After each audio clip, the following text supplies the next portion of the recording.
So, welcome to Double DV Business, and I'm here today with Debbie Halls Evans. You actually said it again. Yourself. Yes, yeah. I'm with myself. And we've got a really special guest today, haven't we? We have indeed. So anyone who's listening for the first time, we always like to talk about creating best version business teams and people. And we want to spend some extra time today on people, don't we? We do. And more specifically about people, the behaviours of people. The behaviours. Debbie, do you believe that's important today? I do believe that's very important. Well, what have I done now? You haven't done anything. All right, okay. Although, if the listeners want to, we can go through things you've done before. No, let's not do that. So, Debbie, would you like to take us on a journey as to who is here with us? So, all the way from, I need a drum roll or something because that would be much more impressive. All the way from, are you in Chicago right now? I'm in Ogden Dune, who is like 35 minutes away from Chicago, hiding on the forest. So I'm going to introduce, because I've just heard a fantastic voice as well, Susan Ibbotts from the Human Behaviour Lab. Susan, tell us about you. Okay, I'm awkward, weird. My specialty is killing first impression, not because I kill it, because I'm really good, because I'm awkward, always fail it. So I became a human behavior hacker. Some people hack computers, I hack humans. And still after 28 years, I'm going to like social events or networking and hide it on the corner, but like, how the heck I'm doing here? But I'm teaching people how to do it and they're really successful. I can't do it. And I think that's the most amazing thing, isn't it? Is that it's the things that everybody does every day that they either dismiss, they don't understand, or they assume, and people make up behaviour as well, don't they? And there's a lot of old paradigms out there about what certain behaviours are. You know what was crazy? I always teach in any of the classes or any of the event or keynotes how important is handshaking. And I was talking with you and other people on like how is going to be the new reality. And I was looking on research who says a good handshake, it's equal at 3 hours of human interaction. So now, even after the isolation and the pandemic, I think a lot of people is going to get germophobic and afraid to shake hands. So we are developing a completely new way to try to like 3 hours of human interaction equal a handshake, even though human research says that the 26% of human research determine if they want to hire or like a person based on the handshake. So now we need to this new behavioral thing that how we short the gap. So it has to do with your body language, your micro expression, the angle on your face, how you manage not only yours and how to learn to read others.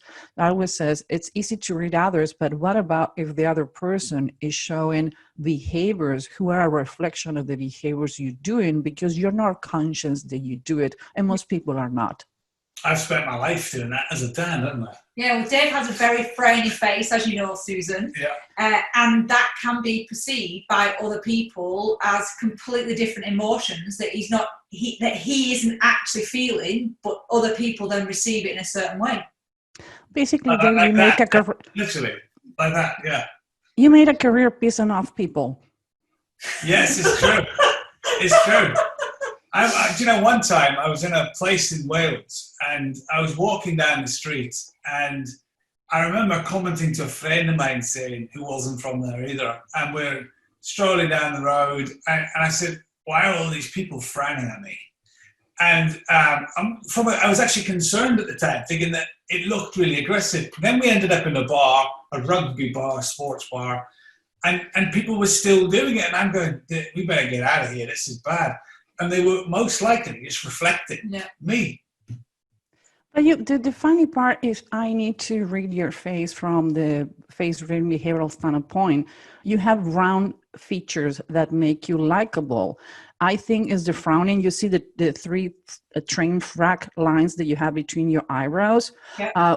Most people, when I work with people who have a public figure or managers or politicians or somebody who need to be related to other all the time, I says, those lines between the eyebrows are good because shows how dedicated and how work you hard. But for other people, it look like, why you're mad all the time? So when I advise to do Botox, I actually work with one person who knows how what muscles need to touch. But I would advise, if you take those lines in the middle, who are, again, they're amazing on the face reading perspective, from a human behavioral standpoint, they look like you're mad. So people reacting to that.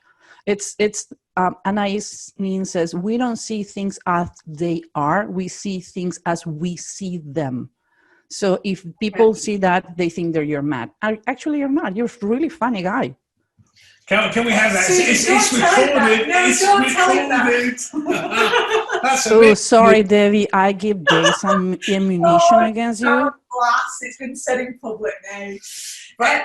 I was going to just say, Susan, so from you've got a vast amount of experience, and I also want you to talk about some of the activity you're doing with the Human Behaviour Lab for other people to get involved. Because how did you guys meet first? Well, I saw some of Susan's stuff, connected with it, and then Where? What? I've completely deleted it now. You said that. I'm going to make an assumption. Forbes.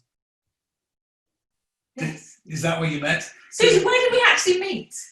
LinkedIn. I saw one. Actually, I went to LinkedIn and I saw your podcast, Double D. Like, oh my God, this is hilarious. Double D, really? I listened to your podcast and I comment in your podcast and says, oh my God, I love your podcast. We connected in LinkedIn, and after that, we start talking. We click. I didn't ruin the first impression, thank God. And we start talking, and we did a video conference. I read Debbie's face. She freaked out. She bring Dave, so I read his face too, and here we go.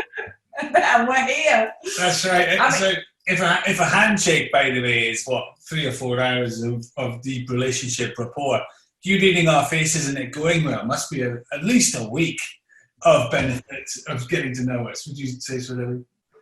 I don't know what the research is, but I think for me, what I find really fascinating about what you say, Susan, is that from how you perceive your first impressions, that for other people it might not be. I genuinely connected instantly. The minute your face popped up and we started talking, I was intrigued by your intellect and knowledge and understanding, and actually then how you interpret it and how you use it. So, and I think that was the bit that I absolutely loved. Good or bad, though. She's saying she was intrigued, just making sure. Hugely, because as Susan knows, my nature is I like to learn, and I'm a constant sponge.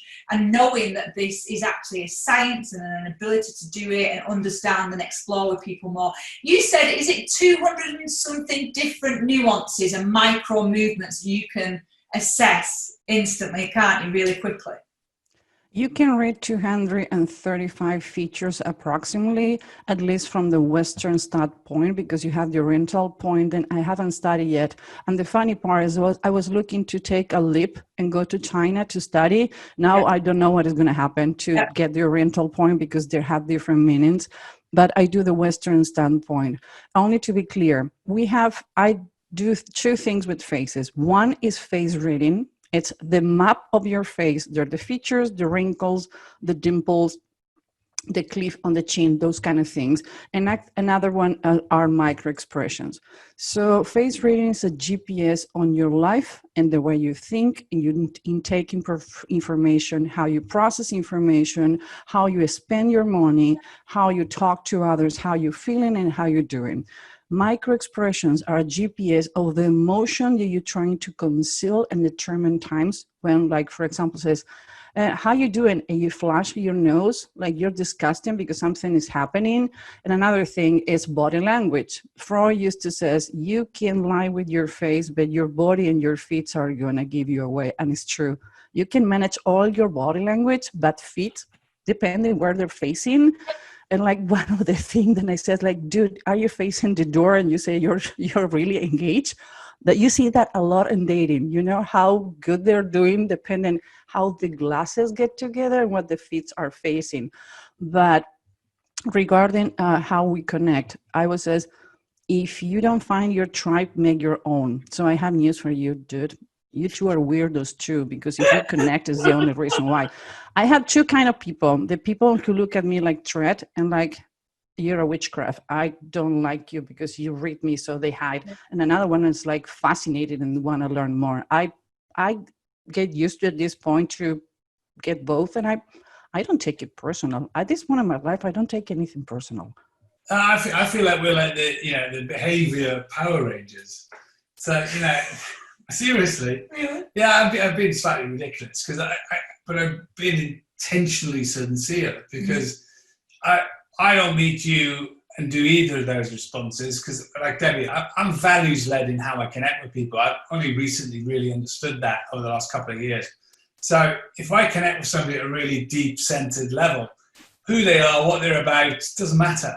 So like Debbie, I embrace you, and without a single thought in my mind, Susan, there's an equality at the table and there's an excitement about the ingredients that we all talk about. And bringing this, I think, to Double D Do Business is exciting because how many people out there are stimulating in others head trash through projection or are experiencing receiving head trash through their projection that is messing up all kinds of relationships, and it's all based on assumption.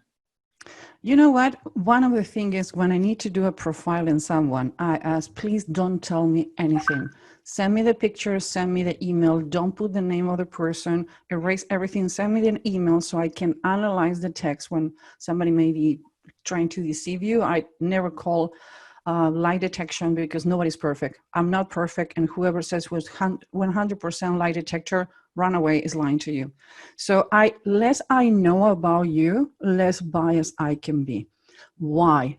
Any human being can say is not biased. So usually when I need to do a training or I need to do a consultation or I do jury selection or working with a lawyer, mediation, whatever I need to do, I'm going for a walk or hiding in a room for at least 15 minutes and listen to AC/DC.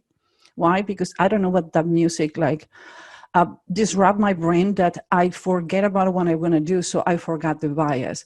But what happened with people who doesn't know how to avoid is like, if I met you and you remind me to my ex-husband if he cheated on me, you remind me to somebody who was bullying me, the person you're in front of you have a perfume that someone who you didn't like. You talk or you have this tone of voice, then you remind me of somebody who I don't like, or vice versa. If you do or smell like someone then I care for, so it's going to be automatically. So I argue with a lot of people that you can work on first impressions as much as you want, but at the end of the day, it doesn't depend on you. It's like when you find out the person in front of you don't like you and says, apparently, or basically, we didn't have a first impression. I would love to work with you. I just want to know what can be the problem working together. And the person can say, well, I don't know. Do I remind you to someone? Did I did something that cultural wise is inappropriate? Today, we live on a multicultural world. Even in the same building and the same company, you have people from other cultures, other languages, and has nothing to do with English, has to do with your own dictionary. There are symbols that you can do with your fingers. There are offensive in South America, they're okay in the United States, and they're gonna punch you in Europe, in Malaysia and in Singapore. You make some symbols, you even can go to the jail because meaning like you're a dog, or come in. It's classic, the mother says, dude, come in with the finger. And you do that to, in some Asian countries, they can get you in jail because it's extremely offensive. Or, for example, in other Asian countries, you cannot shake hands with women if you're a man, or vice versa. You need to ask for the authorization of the husband. In Latin America, okay, meaning that you are gay, or the horn sign is like, oh, everything is okay. Here in Latin America is your partner is cheating on you, look for a lawyer. And it's more aggressive, like ask your partner is cheating on you. So it has to do with so many things. And as human beings, we cannot, if you go to an event, you cannot be thinking like, where this person is born, what is the accent? I need to ask where he was born, what is the education of the cultural of the person. Just go with your guts. And if you mess it up, like, I have news for you, it's more fishes on the tank. Now, if you need to work with a client or with a person that you need to establish rapport, I would say do the research as much as you can. Internet is never-ending source of things. So if you can read the person, you can determine how intake information, how they process information, how they need to receive, how this is the proxemic. The person need more space, less space. Now you have an advantage. And like, okay, if this person visual, I need to show the project as soon as we go. I need to have a Zoom meeting, a video call. If the person is audit, I need to jump on the phone. I don't need to distract the person so it doesn't get overloaded. If person have high ears, they're gonna get overloaded really fast because they process information so fast that you get to the point like they get disconnected. Right. So there are things that you can set and face reading that I wouldn't be able to do with body language and micro expressions. Because for example, in jury selection, when you're gonna select a jury, everybody's pissed off, body language is negative and the micro expression are negative. Nobody wanna be there. So the only thing left is statement analysis, analyzing the words they said, and review on the face, because our things on the face who can determine if the jury is going to hang my client or is going to help my client. Actually, there are studies from 1920s to 1953 that were proved by the Judge Jones that you can determine how a jury can kill you or save you. Actually, Dr. Phil was the jury selection consultant lawyer for Oprah Winfrey in the 90s. Look where Dr. Phil is now. He tell her that your problem is not your lawyer, your problem is not you, it's the jury selection you're doing. She won. Look where Dr. Phil is now. Yeah.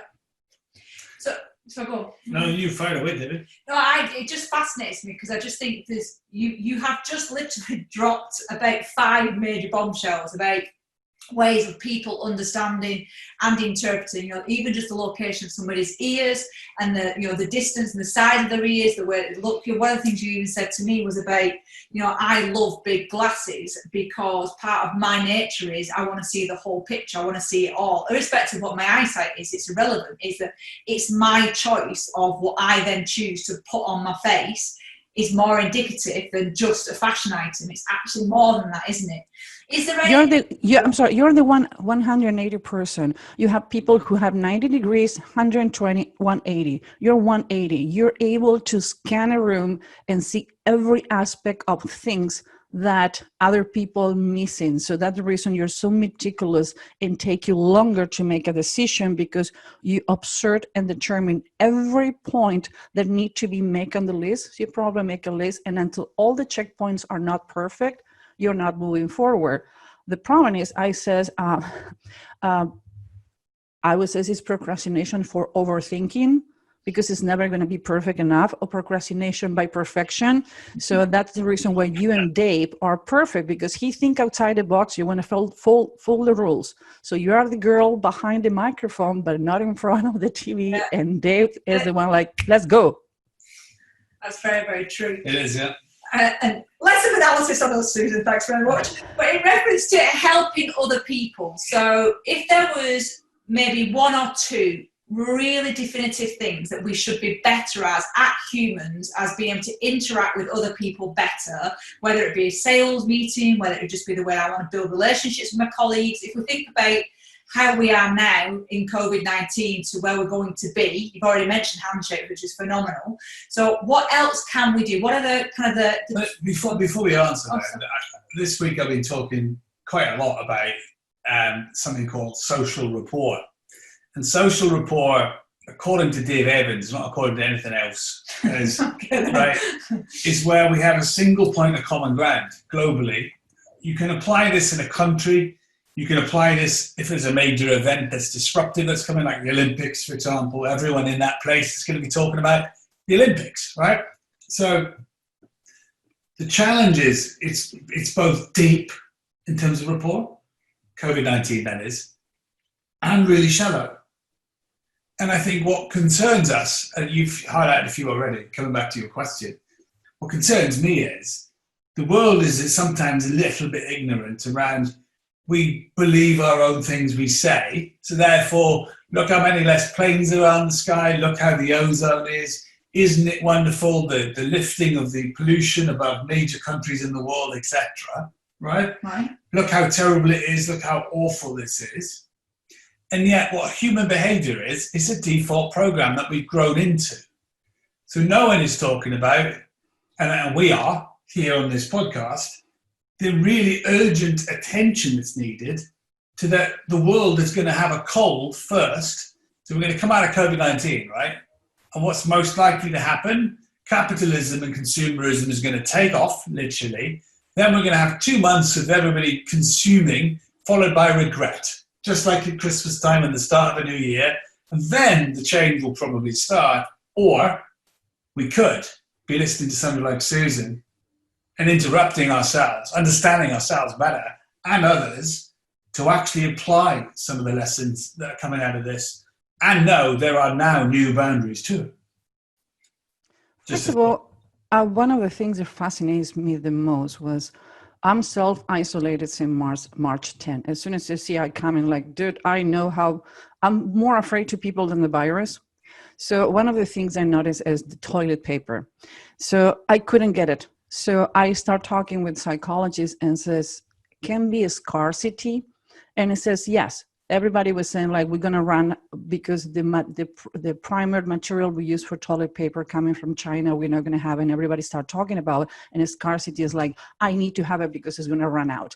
A lot of companies use a scarcity to make you to buy, like, act now. You only have, like, when you go to a website to buy a ticket, like, you have 15 seconds to buy insurance. Are you sure you don't want insurance? Because if you, it's a scarcity. So one of the things, a lot of companies are going to use that because, like, now that we're coming out of the pandemic, we're going to run out, so you better buy now. Another thing is, how is going to be in your reality? I want to know how many babies are going to be born in the next 9 to 10 months. How many couples are going to get divorced? What is going to be the new reality in, for example, people who has been asked to work from home and the boss says, no, because I'm going to lose control. This is a chance for you to show, A, to leadership, to your boss and your coworkers, stand as a leader, helping other people in crisis who is difficult to manage. 3, if you have been asking working from home and your boss didn't trust you, if you can manage this thing that happened now and you can get your job done and you show that you can do it, now you can ask for whatever you want in your company. Other people is going to understand that they don't need to have 150 people inside in one room. Yeah. It's structural wise, I think we're going to change the way we work. I don't think that when the different government says you can go out, I still going to wait for more weeks. Sorry, I prefer to wait for more weeks.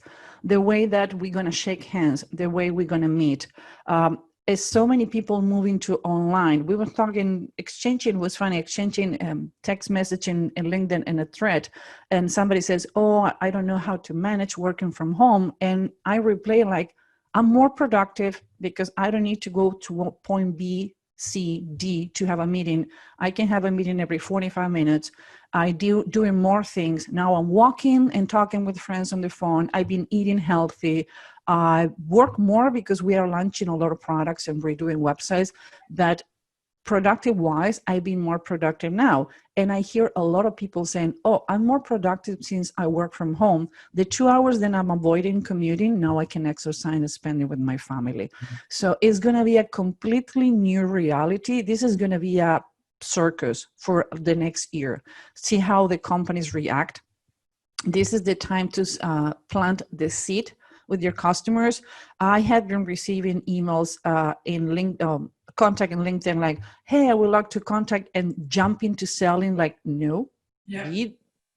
Establish a connection. This is a time to establish connection. This is a time to ask, what do you need? How I can help you? What are the things that I can do for you?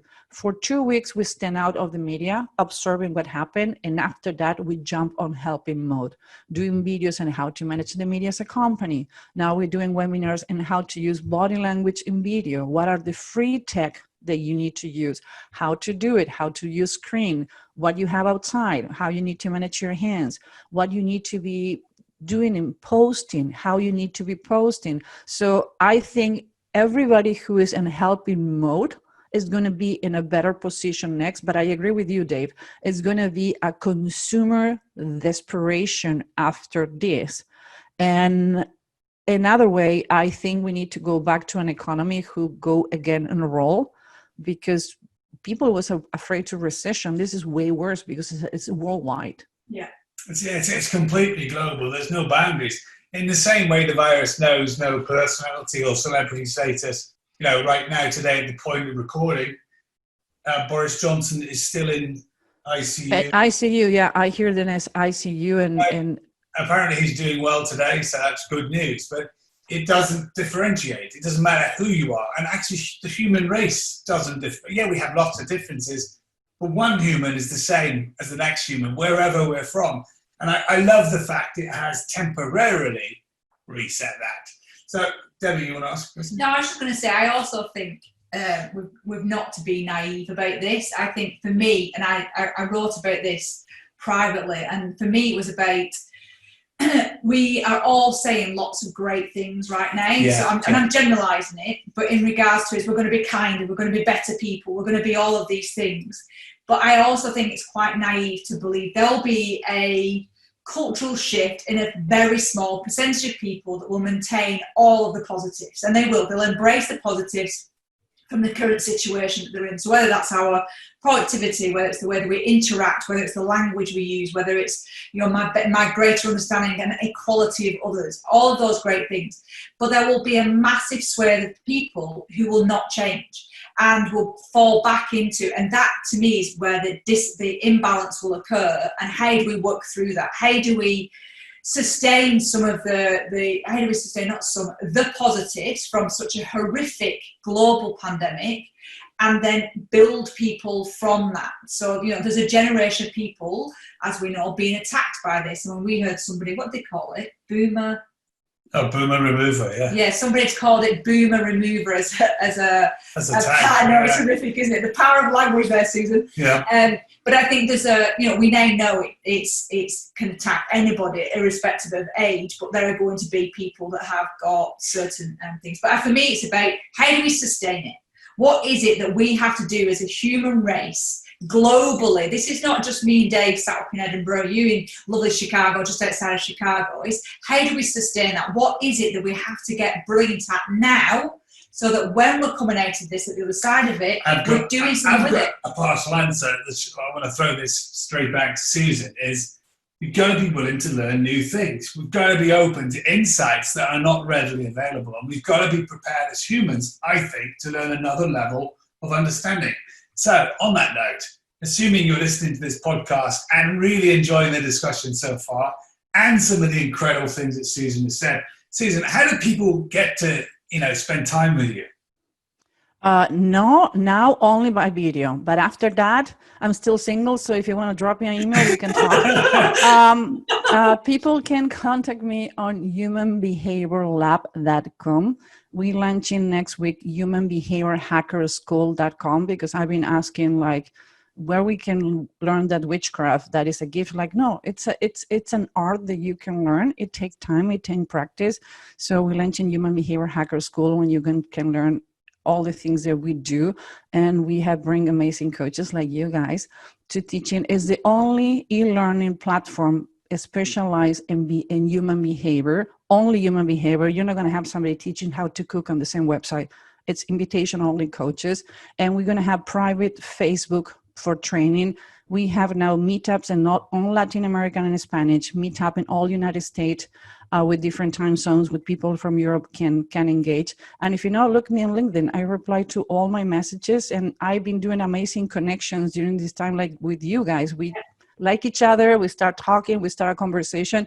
And I would say, don't click hi, I want to connect with you. Start doing real relationships. I did better, deeper relationships in this last month that I'm isolated than I did before, because nobody's running the same way, and you start paying attention who you relate to. And another thing, you had 2 ears and one mouth for a reason. Be empathetic with others. Not the reality is the same. I'm complaining because my hair is a mess, because everything in my life is doing good.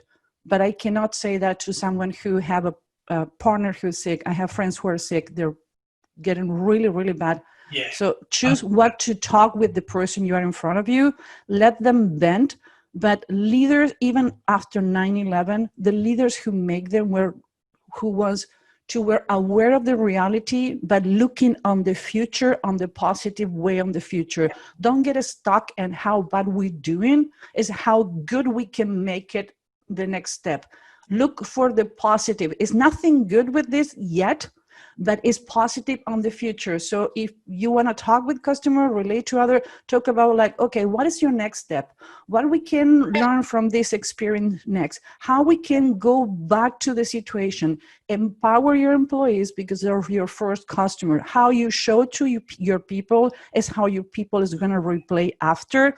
The two ways you can know how people really is during a divorce and during a crisis. So the real colors come up. Be careful what the colors are. Pay attention to the signs. It's always good to know what is going on. That's good. It is, it's great. And so, no, I just need one, you've all written it. I asked Susan a question. Oh, sorry. Debbie's going to now ask you a question. I would love to know the answer to a question that the gorgeous Mr. Evans started getting excited about his topic. So what one thing must we learn as humans to be able to connect better? What's the quickest and easiest tool that you can share right now as a skill or something we can start to develop? 2 ears and a mouth. Ask how you can help. How can I be in contact with you without bothering you? It's anything that you need for us that due to the crisis and everybody's running with a chicken without head that we can do.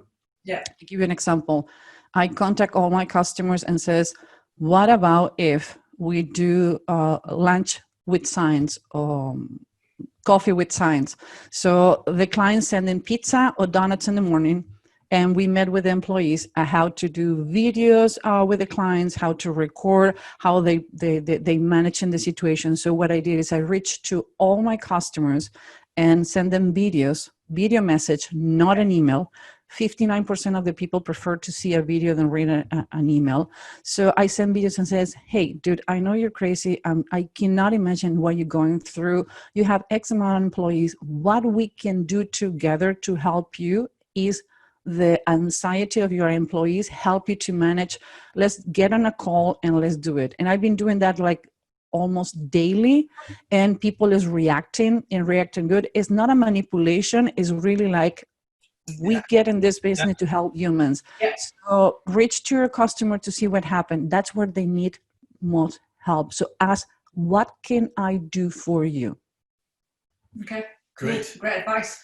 And I'm loving the fact that that's just happened. That's brilliant. Yeah, people just my cat walk in front of the computer and everybody like, what? Yeah, he's next to me. Thank you. Hi, Indy. How you doing? I have to say that it builds up to your self-image earlier on about witchcraft. Yeah, you've got a black cat. Yeah, I have a black cat. So let's hope a broom doesn't come out of the side corner by itself. Oh, wait. I have a parking in my garage. I have a truck and a broom. Brilliant. We're going to turn into Harry Potter does double D business in a minute.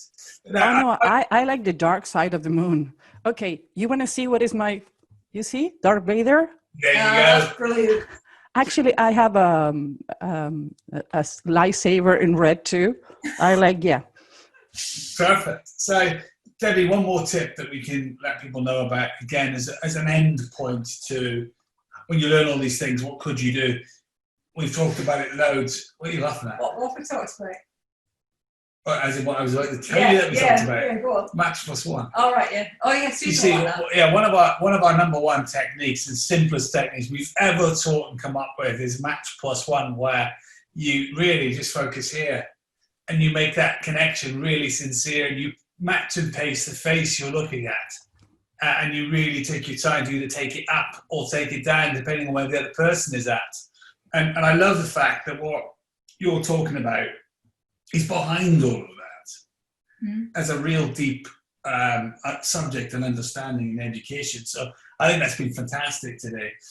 Debbie, we're going to put all the links to find Susan in the podcast. Yeah, and the new Behaviour lab as well, which is really important. And the school. And the school, that was the same thing. Oh, is it? Yeah. It's still brilliant. Yeah, it is very good. So we'll make sure all the links are available as well, because I do genuinely, you know, Susan, from the way that we've connected, for other people to learn and actually see how they can improve, starting with self-awareness. To me is the most critical lesson that anybody can learn, and develop their own self-awareness. Don't even go there, dear heavens. So self-awareness, building Well, that. you've improved it massively, I haven't you? improved a lot. Massively. Every day I'm learning something new. Every day, particularly locked in the house with you without any opportunity of leaving. But not to worry about that one. It's all good. But in regards to, we'll make sure we share that. And again, I'd love you to come back on a regular basis, I think, and actually really explore some of these nuances and these micro expressions and get people to be better. You know, we talk about best version, but I think it's being better in that moment, isn't it? You know, how can I improve myself right now in the moment? We're not always going to get it right, and actually that's not what this is about, is it? I would say as a human beings, we never stop learning, because what was okay yesterday is not okay today, because we're growing, we're changing. We are not the same people that we were a month ago. Things that we didn't need to be learned a month ago, they were different. In 6 months, we're going to need different things. So how we connect with others, how we behave ourselves, mental health is going to be a huge thing to be pay attention. It's people who are not doing it well. So you need to keep learning every day. It doesn't matter what you learn. Maybe it's a hobby, maybe learning to relax, maybe learning that work is not everything, because some people lose loved ones or they get sick. So it's a lot to learn. And I would say, if I need to give an advice to anyone, even though nobody asked, is learn from yourself and learn something new, because life is amazing depending how you see it. So look from the future. Well, so is that not like a mic drop? It's definitely a mic drop. So look out for all the detail on our podcast notes below. Okay. Below this. And if you want to get in touch, Debbie, what is it? Oh, so if you email us, it's info@rrc-global.com. And if you want to follow us, it is RRC Global Group. Whoa. That's to follow us on the social media. I'm just checking. Yeah, that's brilliant. So we have been here live with Susan Ibbotts, which I'm really delighted about. Thank you, Susan, for spending time with us. Thank you guys for having me, and Indy the cat.